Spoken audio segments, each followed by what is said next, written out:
What went into the decision to kick the field goal there on 4th and 8, and do you regret that in hindsight? Yeah, anytime it doesn't work out, you always regret it, right? But it was just the circumstances of having 3 shots and coming away with no yards, and knowing that you not only need the touchdown, but you'd need the 2-point. So the way I was looking at it was we essentially had 4 timeouts with the 2-minute warning. And, we knew we needed to get a stop. And I thought we were going to have a stop there at the end, but, we got called for the PI. And it didn't work out. So I think anytime something doesn't work out, do you regret it? Sure. But we're always going to be process driven here. And the way our defense was battling, the way our defense was playing, we felt like it was the right decision to do. And it just didn't work out.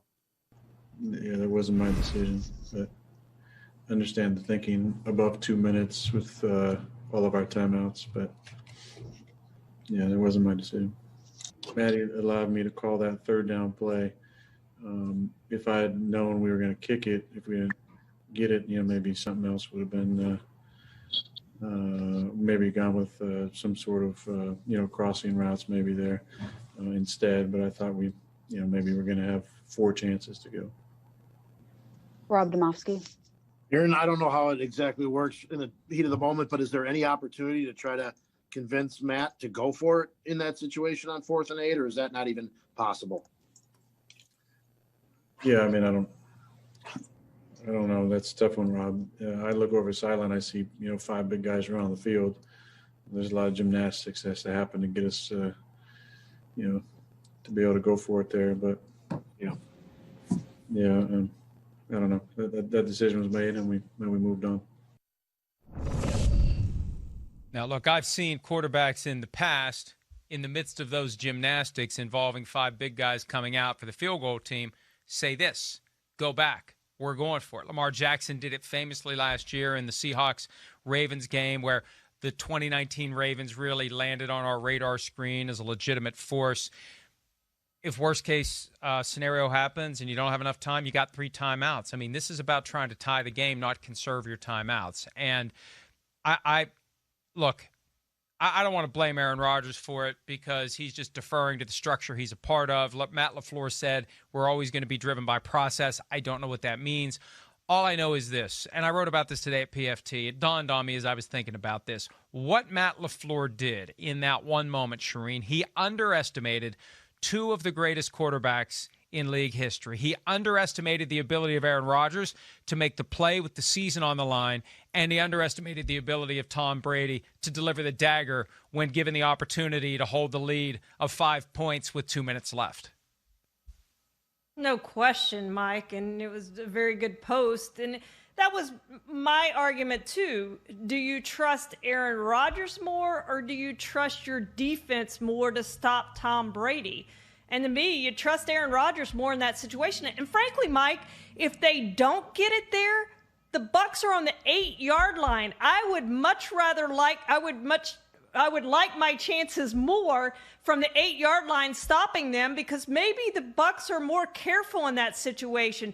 Maybe they don't throw the ball on 1st down. I don't know, but I would have liked to have seen them go for it, and even if you don't get it, at least the Bucs are taking over the ball on the 8-yard line. And to me, you would have had perhaps a better chance to get the ball back than what you had.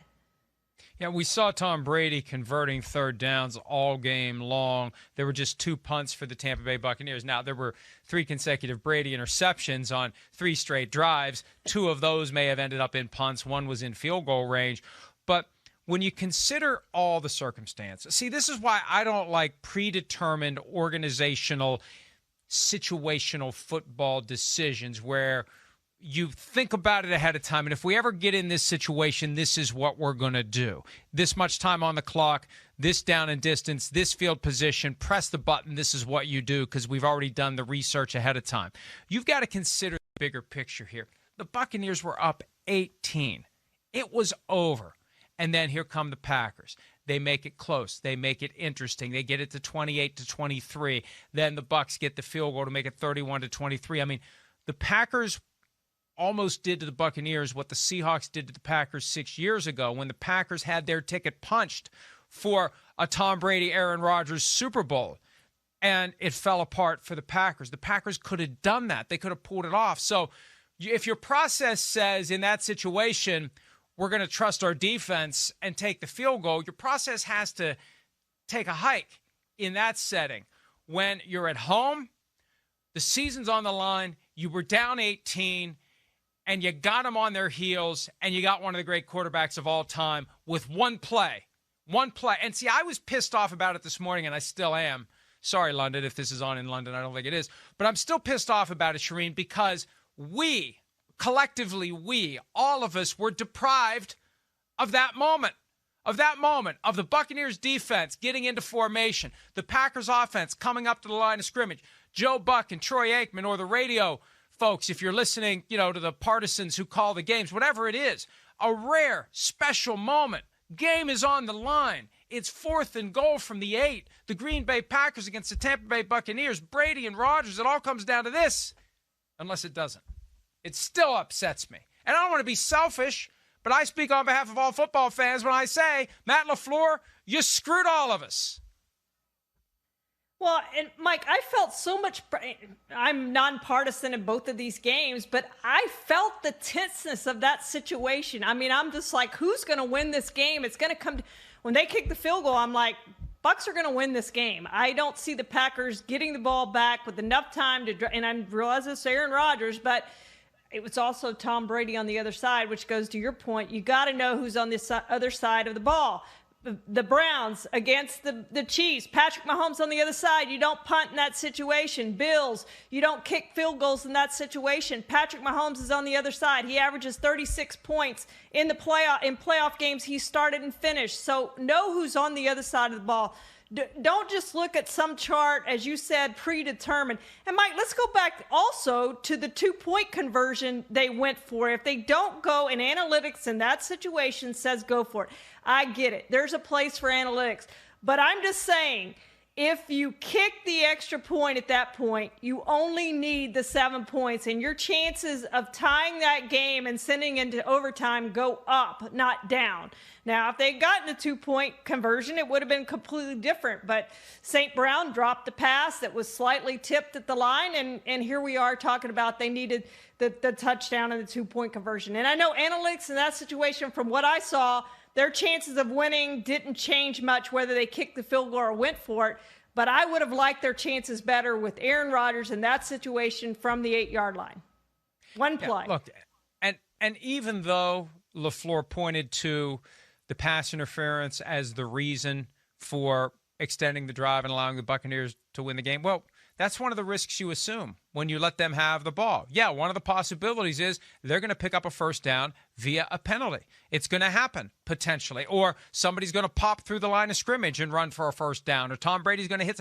There's 20 different things that could happen that will beat you once you let Tom Brady have the ball again. And you accept the possibility that one of those is going to happen. What happened was it was the pass interference call. Not a bad call. The only reason people are upset is because they were calling it loose all game long, and then all of a sudden they decide to call it tight, even though it really isn't calling it tight, when, as somebody told me on Twitter today, Kevin King turned Tyler Johnson's L into an XL, the way he ripped at the back of it and, impeded his ability to go get the ball. So, and there's a question of whether or not it was catchable, but one of the reasons it wasn't catchable is the guy was held from trying to get closer to catch the ball. So that's the risk you take when you don't say, I trust my guy and I fear their guy. I mean, I've never seen this before. I've seen coaches underestimate their own players before, but to underestimate Rodgers and in turn underestimate Brady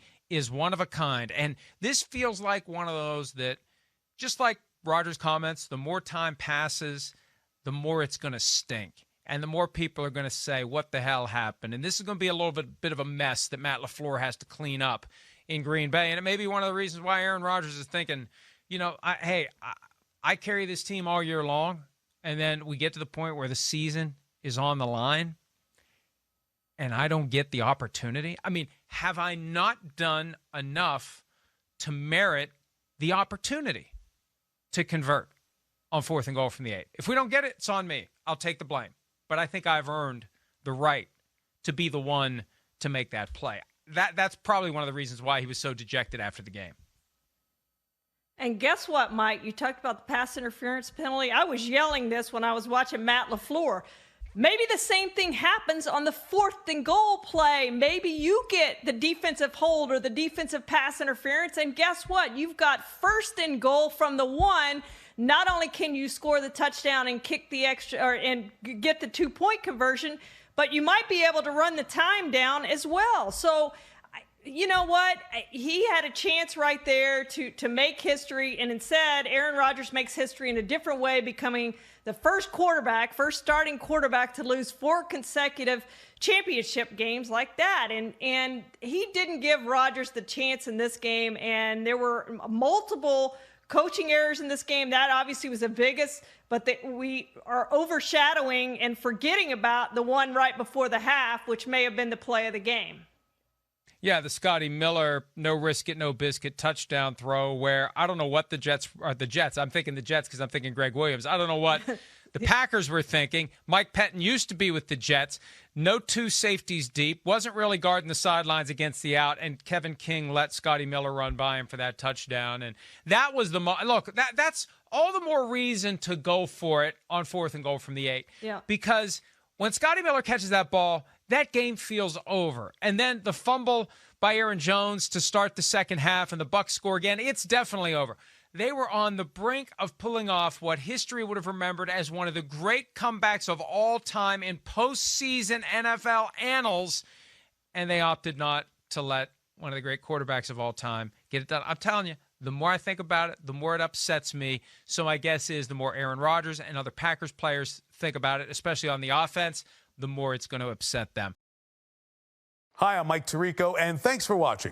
Make sure to hit subscribe for the latest news and highlights from NBC Sports.